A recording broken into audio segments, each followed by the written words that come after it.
What's up, Liron here, and today we're gonna paint this seemingly boring scene.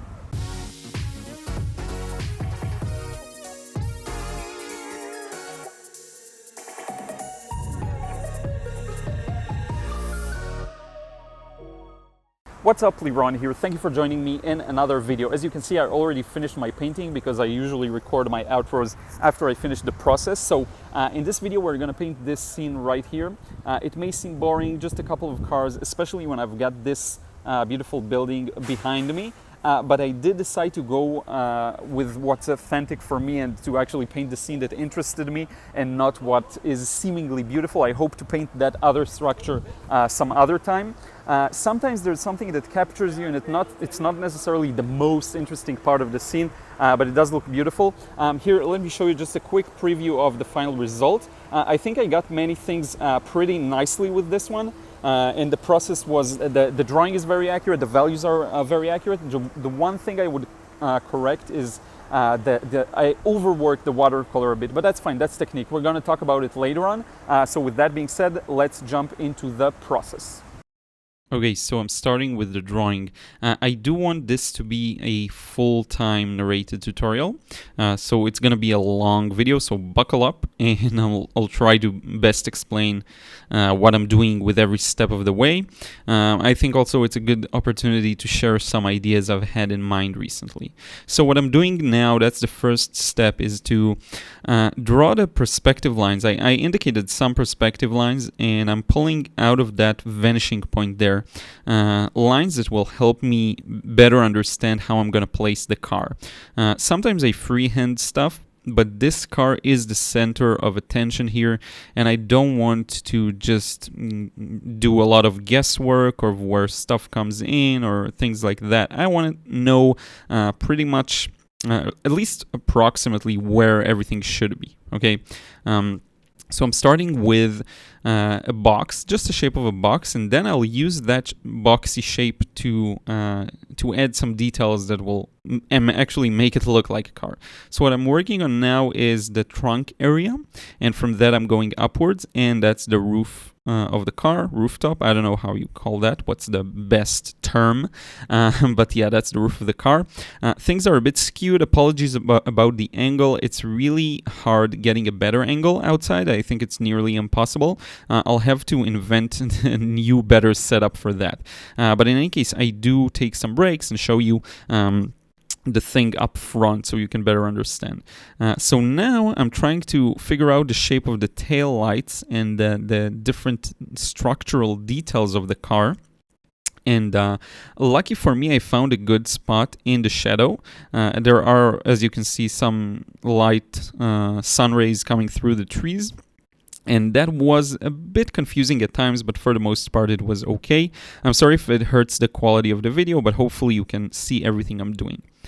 So now doing that line just where the trunk pops, then we have that that other part that I always forget the name of. And with that, I'm just adding that little line where the license plate is and the icon. I think that's I don't know, Toyota? Corolla, I'm not sure. So that's the antenna on the rooftop. And you see everything works in congruence with the perspective. And that's the main thing to understand here. The perspective here matters the most and you have to respect it. And so what I'm doing now, all the lines that I'm doing right now, the lines that you see that are horizontal, don't move with perspective. Okay, that's maybe not the best way to explain it, but basically this line that I just did doesn't work with the perspective. You see, it doesn't converge into that vanishing point, but all the lines on the right side of the vehicle do. So the bottom part that I'm doing, that I'm gonna do in just a moment, you see that even the height of the wheels is in perspective. Okay, you're gonna better see this in just a few moments. I'll also add the street and stuff like that, and it will become a little clearer. I think that's the side mirror. and the wheels here. Here you see I'm popping a line out of the vanishing point to make sure that the wheels end at the same position. Okay, they all conform to the perspective. And I also want to make sure that they end at the same position, which will be the line that I indicated earlier. The cool thing about this method is even if you don't copy exactly what you see, you will get something accurate because you are adhering to the rules of perspective and so on. And so that's one good thing about it. So my result doesn't mesh perfectly. If we would put it layer on top of layer and we'll make one transparent, it wouldn't be the same, but it still is correct and accurate because I've been making use of perspective. So now there's this sign, and you're later gonna see some more details. I'm gonna zoom out with the reference photo as well.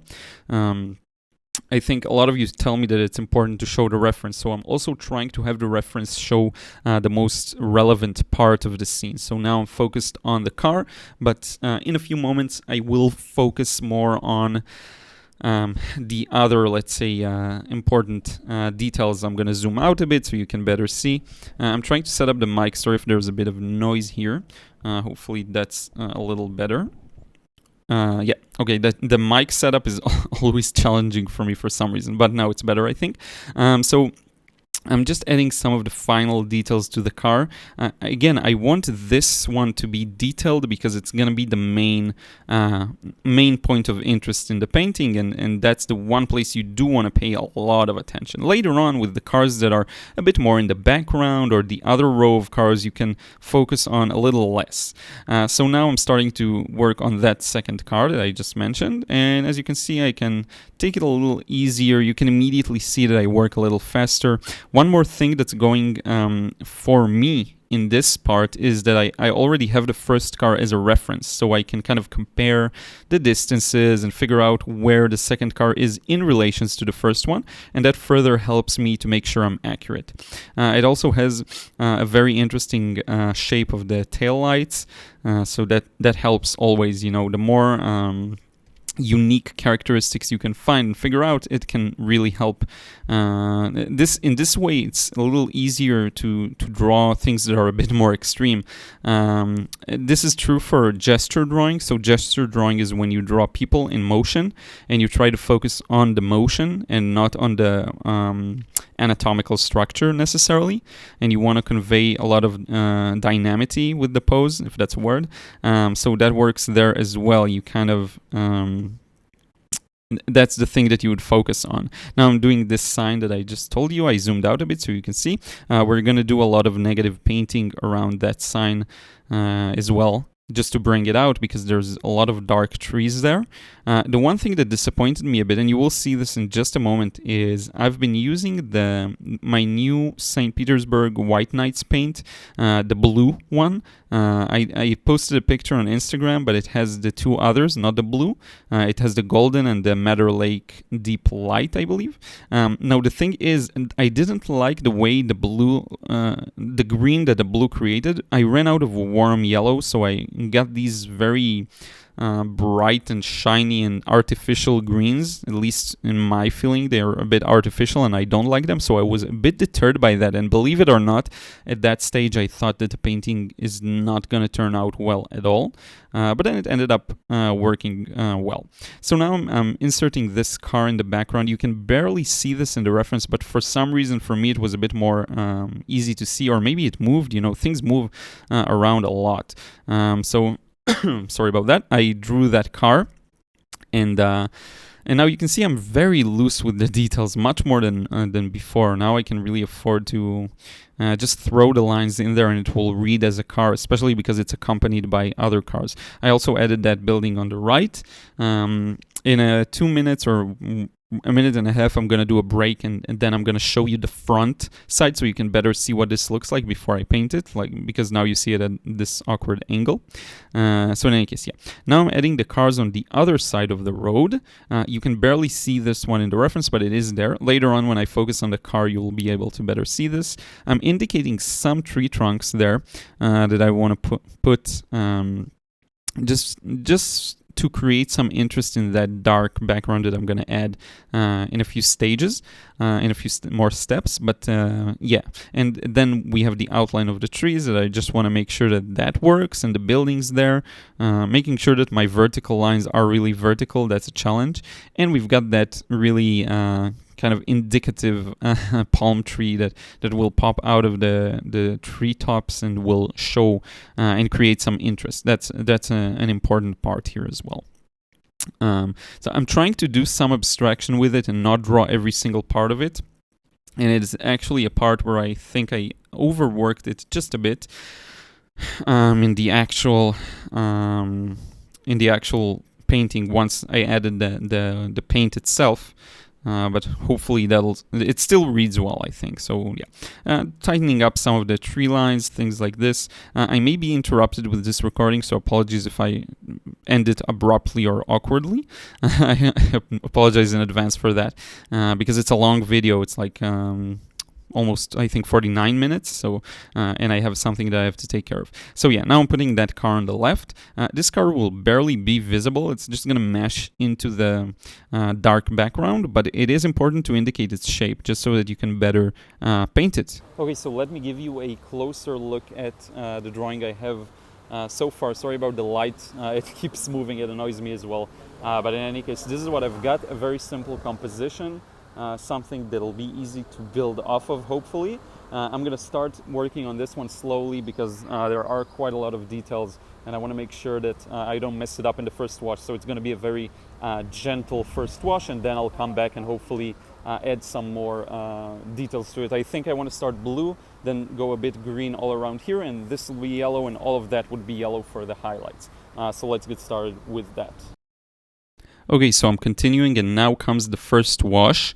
This is one of my favorite stages of the painting process because you can be a little loose and free. So I'm going over the palm tree. I thought initially that I'll leave some highlights by dry brushing, but I ended up not doing that. So yeah, that's fine. Trying to create some variety in the sky here. And what you want to do with this wash is it's easy to not notice and lose a lot of the water and then end up having an uneven wash. There's an ant walking up my paper. Just notice it now. But it's very easy to not pay attention and have some part of the wash dry up. What I was doing is preparing a lot of yellow for that structure on the right to have it shiny in contrast. So you have to really be careful to manage your edges. I've been a bit all over the place with this one. I think this is something it's just a matter of discipline. I should probably develop a bit more discipline. Now I'm switching to the larger mop brush because I just figured out that it's too much for the 12. This is size 14. 14 is, I find, the minimum for this kind of a size, which is a quarter sheet, so that's about 11 on 14 inches. So a brush size of 14 is, for the first wash, is a must.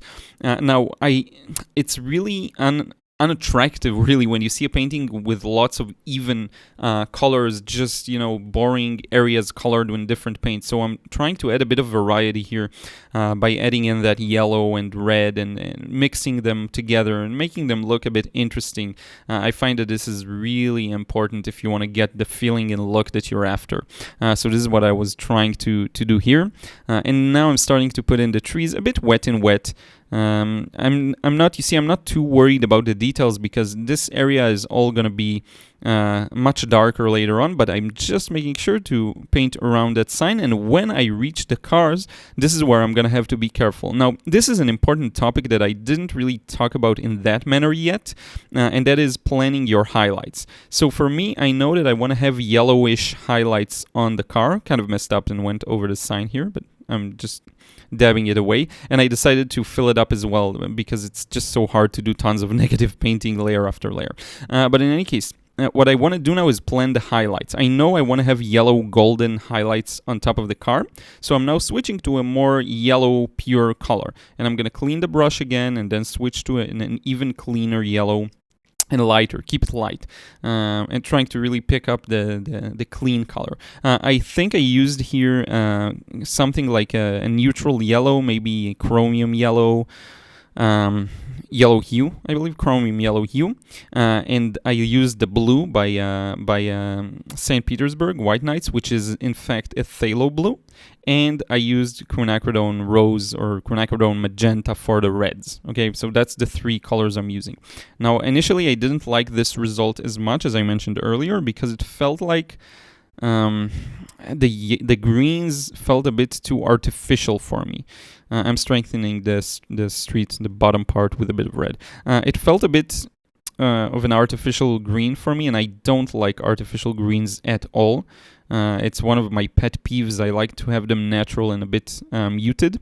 But in any case, you'll see how I go over this. So now I ghosted above the building lines. I do want to indicate the buildings, and I make the separation between the buildings and the foliage just by going with very straight lines and using warm colors, as opposed to the trees that are going to be kind of a cool blue, I guess, blue-green. So this is how I try and make the separation. So now I'm slowly switching over to the color that's going to be the trees. Now this is still not the shadows, it's just a mid-value layer because the initial wash is very light. It's just for highlight. So I'll be covering everything almost that I've done so far, with leaving just a few highlights at the very top. But mostly, for the most part, I do want to cover everything up. You can see here. I'm just using a bit of dry brush for the edges to create some interesting effects near the edges, but that's about it. And I'm going to pull down this wash all the way to the bottom. And this is, I think, where experience comes into play. And this is the main challenge that I find, that I encounter with watercolor. That is, how do you create that second wash, which is very complex. It's a complex beast, let's say, because you really have to make sure that it works well together. So what areas you cover, what do you leave empty, do you connect the washes and try and make them as interconnected as possible, like someone like Alvaro Castanet would do, or do you allow them to be separate, like John Yardley, that almost doesn't use wet into wet at all. So this is really something to think about. It's really important that you decide how you're going to approach these things, and it's just a matter of trial and error. It's just trying and figuring out what works for you. So now I'm negative painting around that pole of the sign. This is very challenging. This is one of the most challenging things for me. I just recently figured out how to do it properly by pressing with the entire brush down, and this is where I really need to be careful, because that's where the highlights on the cars are starting to take place. Here the shape actually matters. Up until now I could use that even approach with the wash, but now I have to really be careful. You also want to make sure that your edge is wet enough so that it can pull down the paint properly and not leave these weird blossoms and blooms. Now I accidentally covered it up, so I'm going to take a piece of the paper towel, and I'm going to dab out that thing that I did. Whoever says watercolor can't be fixed is wrong. There we go. And now most of it is off, and I can go on my merry way and do that again more carefully. I can't even begin to describe how many times I messed up, cleaned it up with a brush, and messed up again, and then cleaned it up with a brush and messed up again, because it was a movement I was unfamiliar with the brush, and so it's terrible when that happens, but it always happens. So always try and have a piece of tissue available. Now you see I really went careful there with the edge of the car. It is important to get that shape, and I'm well aware that the left side is starting to dry on me as well, so I need to remember to continue with that. Now I'm picking up some of the paint here just because I want to have this tunnel effect of making it a little lighter towards the right, so that it feels like it's sent more into the background. So that's another important thing. If you want to get the depth, I'm working from dark on the left to lighter on the right. Okay. So yeah, I was just outside. I had an errand to run. This is why I told you I may stop. So in fact, I'm continuing this recording about an hour later. It's very hot today. It's very sunny. So I just walk for 2 minutes outside and I start sweating all over. It's it's terrible. I don't do well with summer, but I don't like winter as much too, because you always have to you know, the logistics, carrying a coat and stuff. I don't like that. But even though we don't have that serious of a winter. So now something interesting happens. I'm trying to create an impression of something there. And then I figure out it doesn't play any composition role. So I just get rid of this entire area. It just confuses me. I try to make it work. I try to keep it, you know, a bit detailed, leave some highlights. It just didn't work in my mind. It didn't read the way I wanted it to. And then I just make a decision to hell with it. I'm going to cover it all up. Just because, you know, there's the cars there and the shadows, but I just wasn't able to pull that off. And sometimes I find that I have that experience where I just can't, I know what I try to get, what impression I'm trying to create, and I just can't get it. And that's fine when that happens. So notice how none of my washes so far are really even and unified and boring. I try to have it as interesting as possible. The greens have some yellows, have some reds in them. The yellows have some reds in them. You have to be careful with the blue, because as soon as you add blue to the yellow, you just turn it into green, because yellow is very sensitive. So that's the one thing you should pay attention to. The warm, light colors, you have to really just take your time with them and be careful. One more thing I wanted to say, I don't know, I'll remember in a few moments, but now I'm just working my way around the cars. I'm disregarding the actual color that I see, and this is what I like to do the most, is just pick a color and run with it. You know, I make my decision-making process very simple by just sticking to 3 paints. There's a topic I wanted to talk to you about. I'm making this video a week in advance because I'm gonna be in Eilat, which is the southernmost city in Israel. And the thing is, I've been feeling a little bit of uncertainty with the YouTube content. So I've been doing the 4 videos per week for a while now, and I feel like it's too much. I don't feel like I get to create enough, and I feel like I'm kind of how I forgot the expression for it, but it's like I feel like I'm not getting out of this platform as much as the effort I'm putting in. And I'm very grateful for all the likes and comments and everything, and it means a lot to me, but the amount of hours I put into it are disproportionate. So I'm trying to figure out what will work best, because I have other things to do, you know. So that's the main thing. If I only had that would be great, but I don't, and I feel like the things I enjoy sharing also change with time.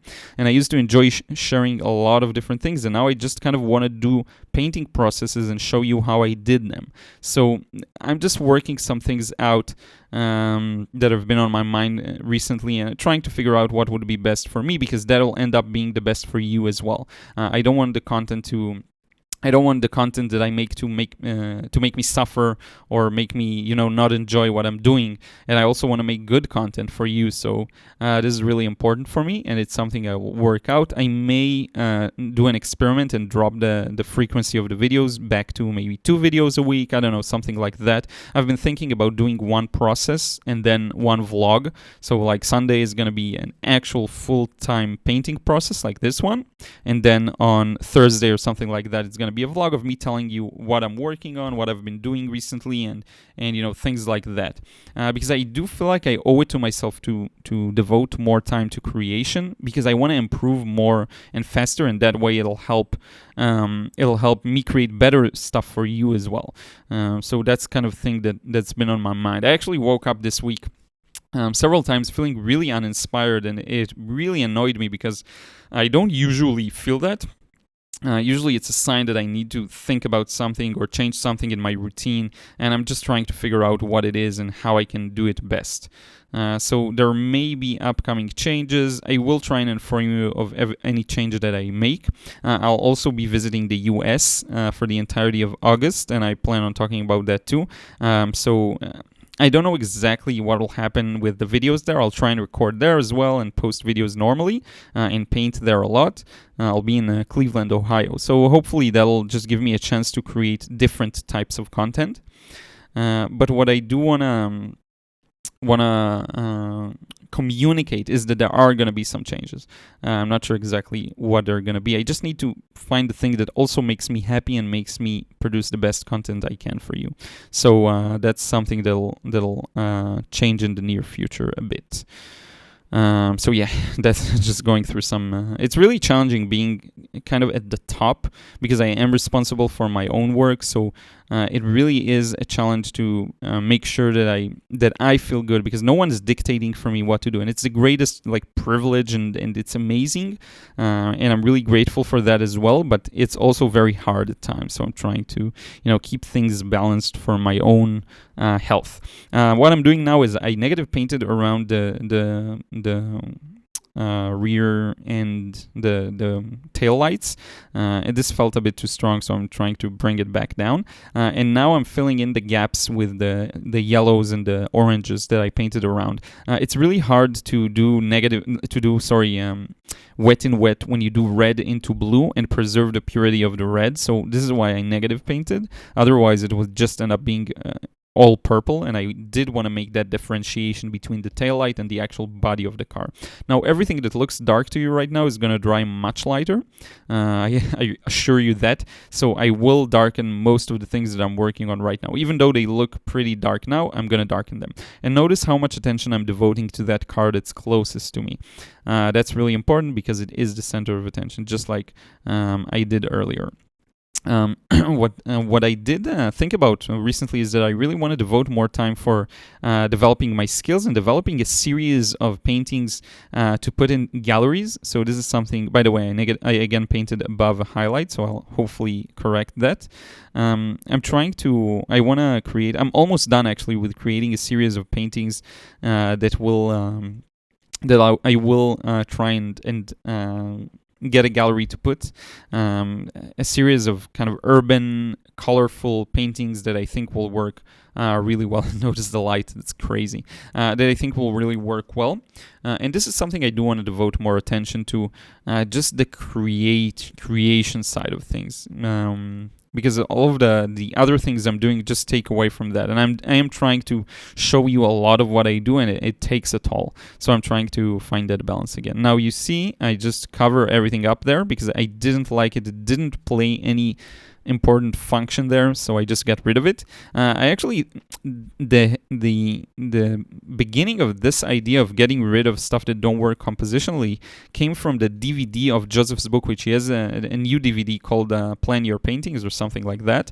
I didn't get any other of his DVDs, but this is the first one I got, and it was really good, and it helped me a lot. I just figured out that if something doesn't play an important role, I'm just going to get rid of it. I'm not really attached to it. So this is what I did there. I just got rid of that thing that wasn't working. Now, I felt like a shadow was necessary there. And when I did it, I almost got a heart attack because I was sure I ruined a lot of stuff there.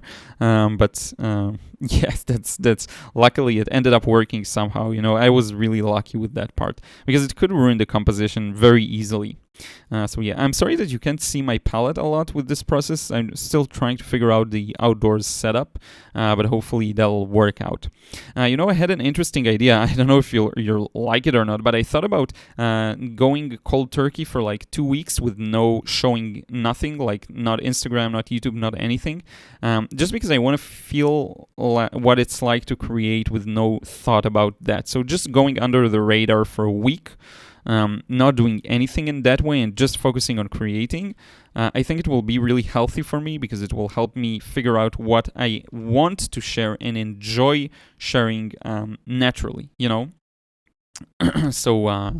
So yeah, that's something I'm thinking about doing, and hopefully I have enough videos so that you can binge watch and go back later on and watch a lot of videos while I don't post new stuff, because I have a lot of videos. I think it's maybe over 400 now. I'm not sure. I remember it was 350, but I don't remember how much it is now.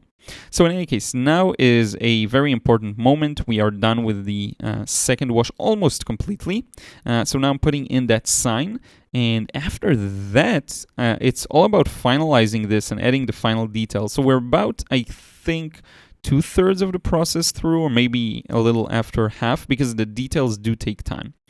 Sorry about the crazy light. This made life challenging for me as well, because those shiny spots of sun rays are actually areas where the paint dries really fast. Okay. Now, a lot of people ask me to show the final result of the paintings after I take off the tape, and I don't get to do that very often, and I apologize about that. The reason is I let the paintings dry overnight while they're still taped to the surface, because that helps them unbuckle. Okay, so that's an important tip for you as well. If you find that your paintings buckle a lot and that annoys you, sometimes even if they are super buckled, when you let them dry overnight, still taped to the surface, they will unbuckle. At least slightly, if not significantly. So this is something really important that I noticed, and I'm trying to do for every painting. Because if you're gonna take it off before that, it's just gonna stay in its warped position forever. So it's, you know, and when you frame it, and if you're gonna hang it up somewhere or give it to a gallery, it will solve some of that, but there's always gonna be a bit of buckle, and it can show through. Even through glass. So I prefer to keep them overnight, and when I get the chance, I try to share. By the way, you notice the lifting action there because there is a reflected light on that surface from the street. If you look at the reference, this is really... So in any case, I'll just wrap up what I was saying. I'm trying to share the final works as well after removing the tape, but I don't always get the chance. What I was saying about this is, notice in the reference photo as well, you can see this, the underside of the balconies have some they are lighter. And light comes from the top, so you would expect them to be darker, but they aren't, and that is due to reflected light. Because the light shines back on them from the street, and that's when you get these highlights on the bottom. Okay, so that's something that's really sometimes you don't notice. So yeah, now I just tested out and made sure that it's dry. The paint is dry. Usually if it's cool to the touch, it may be a little wet still, but once it feels like room temperature wherever you are, it's dry. So now I'm doing again some dry brush, and this is meant to create a leafy texture for me. It's still something I struggle with at times. Trees and stuff, it's like supposed to be basic, but it's so hard for me still at times because, I don't know, I just try to get a random pattern and I don't always, I'm not always able to get the random pattern that I want. Because, you know, the being random is hard. We're so used to patterns. We're so used to doing things in a formatted way, in a very calculated way, and getting rid of that is hard. And maybe to you, and it could be also an illusion. Maybe to you it seems more random than to me. I'm not sure about that. Notice one thing that bugs me a bit was that it may have been a better decision to do the initial wash of the trees yellow as well.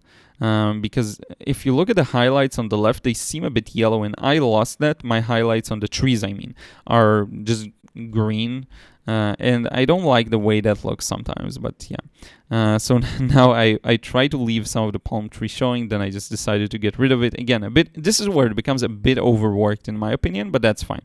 I'm gonna add that palm tree in a moment or later on, I don't remember. But I think it ended up looking okay. Just a bit overworked. So yeah, that happens when you mess around with the paint too much and you don't use it fresh and just let it go. Now I'm negative painting around that car that's barely visible. You can't almost see it. I don't remember if I leave it like that or I just kind of go over it. Yeah, I go over the bottom and try to leave a bit of a highlight there to indicate the top. But really there's no car there, and I just go over all of the highlights that I accidentally left earlier and then cleaned up. So just trying to straighten that part out to make it give a clearer impression.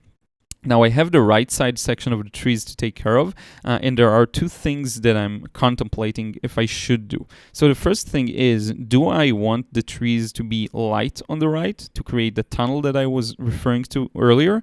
But then I also want to create a contrast with that car on the extreme right, with that rooftop. So I'm kind of trying to get a balance between these two. Trying to, on the one hand, make it a little blurrier the more it goes to the right, but on the other hand, do leave some kind of a stronger contrast with the rooftop of the car. It's not a must, because the rooftop of this car is already lighter than the background, but it can definitely help. So these are just some of the... I'm trying to... By the way, yeah, I forgot to hit record for some of that, so you didn't see me apply that dark wash to the car. So sorry about that, but you do get to see the interesting details. Luckily, I remembered to hit record. So now things are a lot darker. If you missed it, you can skip back like 20 seconds and you'll see the difference. So yeah, now I'm just putting in these colors for the taillights, and also the yellow. I'll try to put a very concentrated yellow for the license plate. This is when I finally remembered, I think, that I could use yellow ochre. I didn't like the combination of yellow and green here, yellow and blue here, because I forgot that I have yellow ochre, and yellow ochre works well for me, and I just forgot about it. That sometimes happens as well. So now I'm thinking of blurring the right side of the trees, but I don't know. I don't even remember if I do that, because right now there's just an abrupt stop from dark to light that I'm not sure why I left. So I cleaned the brush, probably putting it in the water now, or trying to mix another paint. One thing that's missing for me here a bit is lines that will lead you across the painting. So I will add later on, when I'm finalizing this, some lines that show the perspective and things like this. Now the foliage on the balcony seemed like it needed a bit of darkening. Notice how I'm really trying not to overdo it, so I'm just kind of putting some details and letting it go as soon as possible. I missed some of the highlights on top of that foliage, but in any case, again, trees and plants and things like this I find really challenging. Also florals, by the way. I did florals today, a floral painting today, that you probably saw on Instagram if you checked it out, and man, this is hard. Florals are like very challenging for me. I always lose the yellows and they turn into green too early, trying to let things mix together, but it doesn't always work the way I want it to, so yeah, whatever. Now I'm trying to add some highlights inside those shadows by adding a yet darker wash to that. Some of these just feel too much, so I cover them up later on. It's really a matter of how do I simplify what I see, and this is something I'm still learning. You know, I think what the greatest artists have, the ability that they have is they see something, they know how to turn it into a simpler impression. John Singer Sargent, for example, in Oils, he was a fantastic example of how to simplify stuff. He's just one of these crazy masters, and I did get a request to review his work also in the Painting Masters series, and I hopefully will. But with the changes to YouTube, I don't know exactly what will happen with the series. I don't plan on quitting, of course not, but it's just the frequency is going to change for a while until I feel like, you know, the system that I built works well, the courses, everything, and financially I'm set. This is when I will do that. I'm at a good spot right now financially. I don't talk about it too much, like the really personal stuff, but I'm at a good point financially, but I'm still, there is still a bit of a gap to close until I feel like completely comfortable. And when that gap closes, I will be able to devote more time to sharing more and doing more of that when I worry less about the financial side of things. It's funny how you work on building a business for like 4 years. It takes you just 4 years to feel like you're comfortable, and then, like, who knows? It just takes time. You know, and I feel so blessed for starting this early and taking the risk early and not later on in life when it's borderline, you know, not impossible, but it's just so hard, so much harder and more challenging when you have family and you have stuff like that. So really, you know, a lot of friends and acquaintances comment that I'm really brave for doing this and for sticking with art for a long time now. It's been really 4 or 5 years now. And I tell them, like, it's not that I'm really that brave. I just got started really as soon as I was able to, and I knew that was the best time to take a risk. So yeah. But once I'm in the clear, I'll be more easygoing and feeling more comfortable sharing more and stuff like that. But for now, it's still a bit challenging because, you know, just the financial stuff keeps popping into mind. But I will say that the courses really help, and I want to thank you, any person who purchases my courses. That is like the best thing for me. That's the best thing, the best way to help me, and it's the best way for you to get value as well. This is why I always recommend the courses, because this is how you can learn. You know, Patreon, I don't talk about it a lot, but Patreon is more, the way I see it, really is like a donation to a cause. You know, you like what I do, you want to see more of it, so you give like a donation thing, and you don't expect too much in return. But the courses is what I feel the best with, because then I can give back value to you. It's not just donation. You give me something, but you get in return access to the course, and you learn from lessons from me that are structured much differently than here on YouTube. It has a very organized curriculum and process. So I'm really thankful for that. And one course I'm about to finish working on right now is the Sketching People course. I'm going to call it Sketching People Masterclass. And it's just going to be a fun way of sketching people that I've been working on for like months now. And hopefully it'll be a really good course. There's going to be a bonus PDF, and there's going to be tons of cool stuff. So in any case, what I think I'm going to do in just a few moments is talk a bit about what I've done so far. So listen to that, and I'll be back in just a moment. So generally speaking, I got it to look the way I wanted. There are two issues right now: that some parts are a bit overworked, like this part of the tree. It's unavoidable, that'll happen from time to time. This area, it's a bit overworked. I tried getting a certain effect but wasn't able to. That's the first issue. Now the second is not everything is as dark as it should be. Like these areas should be a little darker if you compare it to the reference right here. So this is something I'll try pushing the values just a little darker, and also with a rigger brush I'll start adding some final details, and then I'll come back and wrap up the process. Okay, so jumping back into the process. So yeah, I was just really thanking you for anyone who supports my stuff, who purchases my courses or my books. That's like the best help. And it's really, it's a challenge being an artist. I see it. By the way, I'm going over that back shield and glass thing. It has to be darker, and I just figured that out. So in any case, even me, let's say this, I've been focusing so much on products and making money for my art, and only now, after a few years, I'm starting to feel like an improvement. I'm just thinking about other people who are not business-oriented or not financially oriented at all, and don't think about these things. I wonder how long it takes them to reach the financial success they want, if at all. So I'm really thankful for that. I can't take this for granted. It's amazing that I can actually live off of what I enjoy doing and having freedom and time and creating. That's just amazing. And you are the ones that enable me to do that. You here on YouTube and on Instagram, and it really helps all of the support. So now I'm going to take a sip of my water bottle. Yep, so I was starting to get a little tired. I'm not used to narrating these super long videos. In any case, what I'm doing now is starting to add some dry brush and some details that will make the structural details of the cars become more clear and just give them a bit more form, and even maybe add a bit of shadow. So you see this shape next to the taillights. We'll have a similar thing next to the license plate right now. And I'm using, again, very dry paint.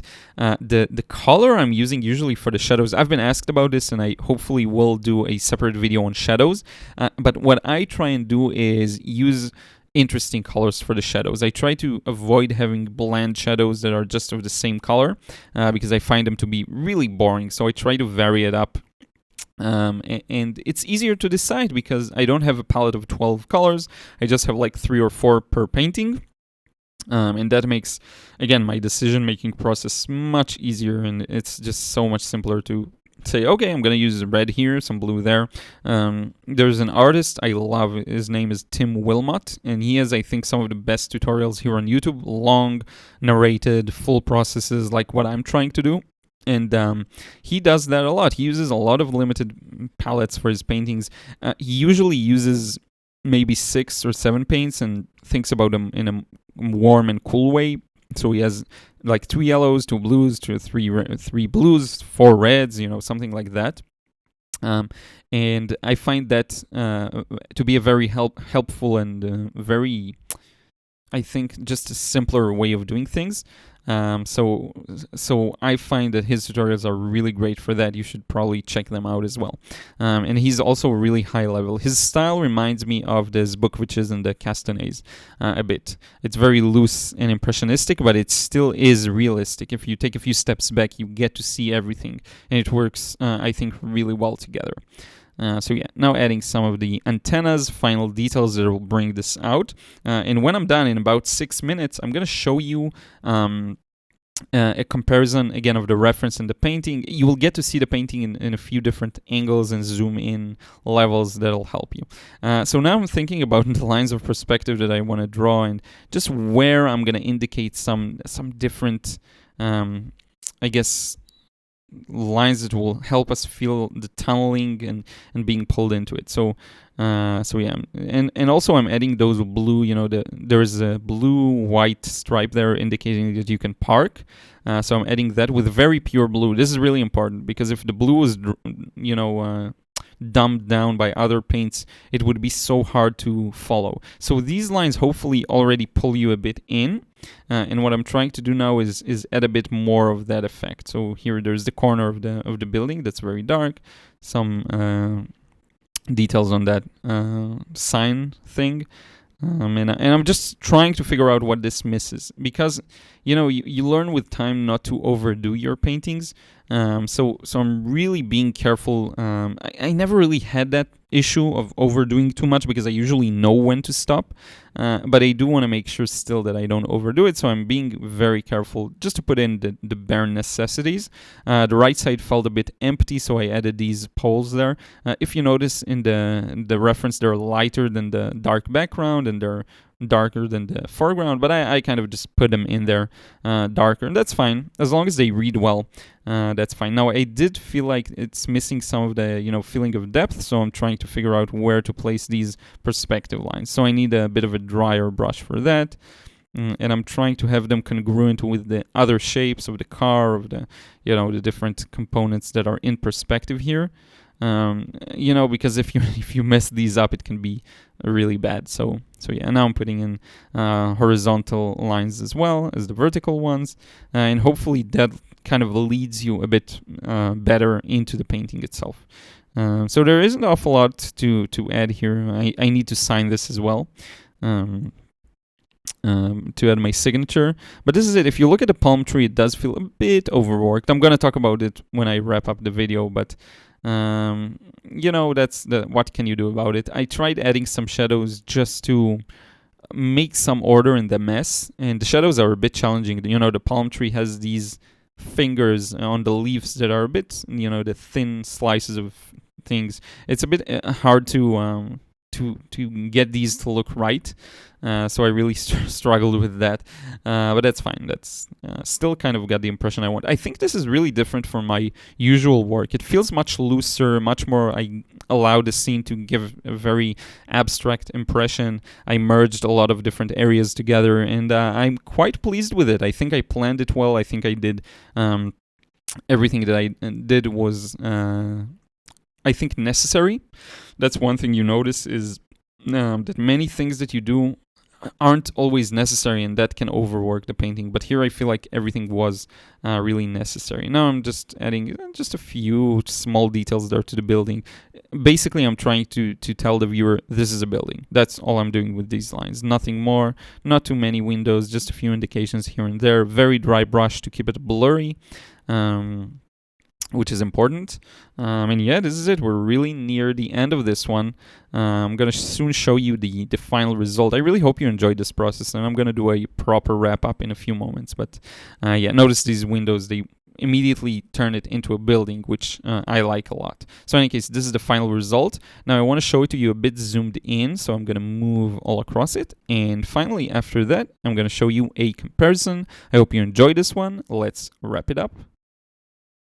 Okay, so originally I planned on painting this thing right here, the pagoda house, but then as you saw, I ended up painting this pretty boring scene, but sometimes you have to find the interest in the light and shadow, and this is what attracted me far more than this beautiful building behind me. So let me show you now the final result, and we'll kind of wrap this up.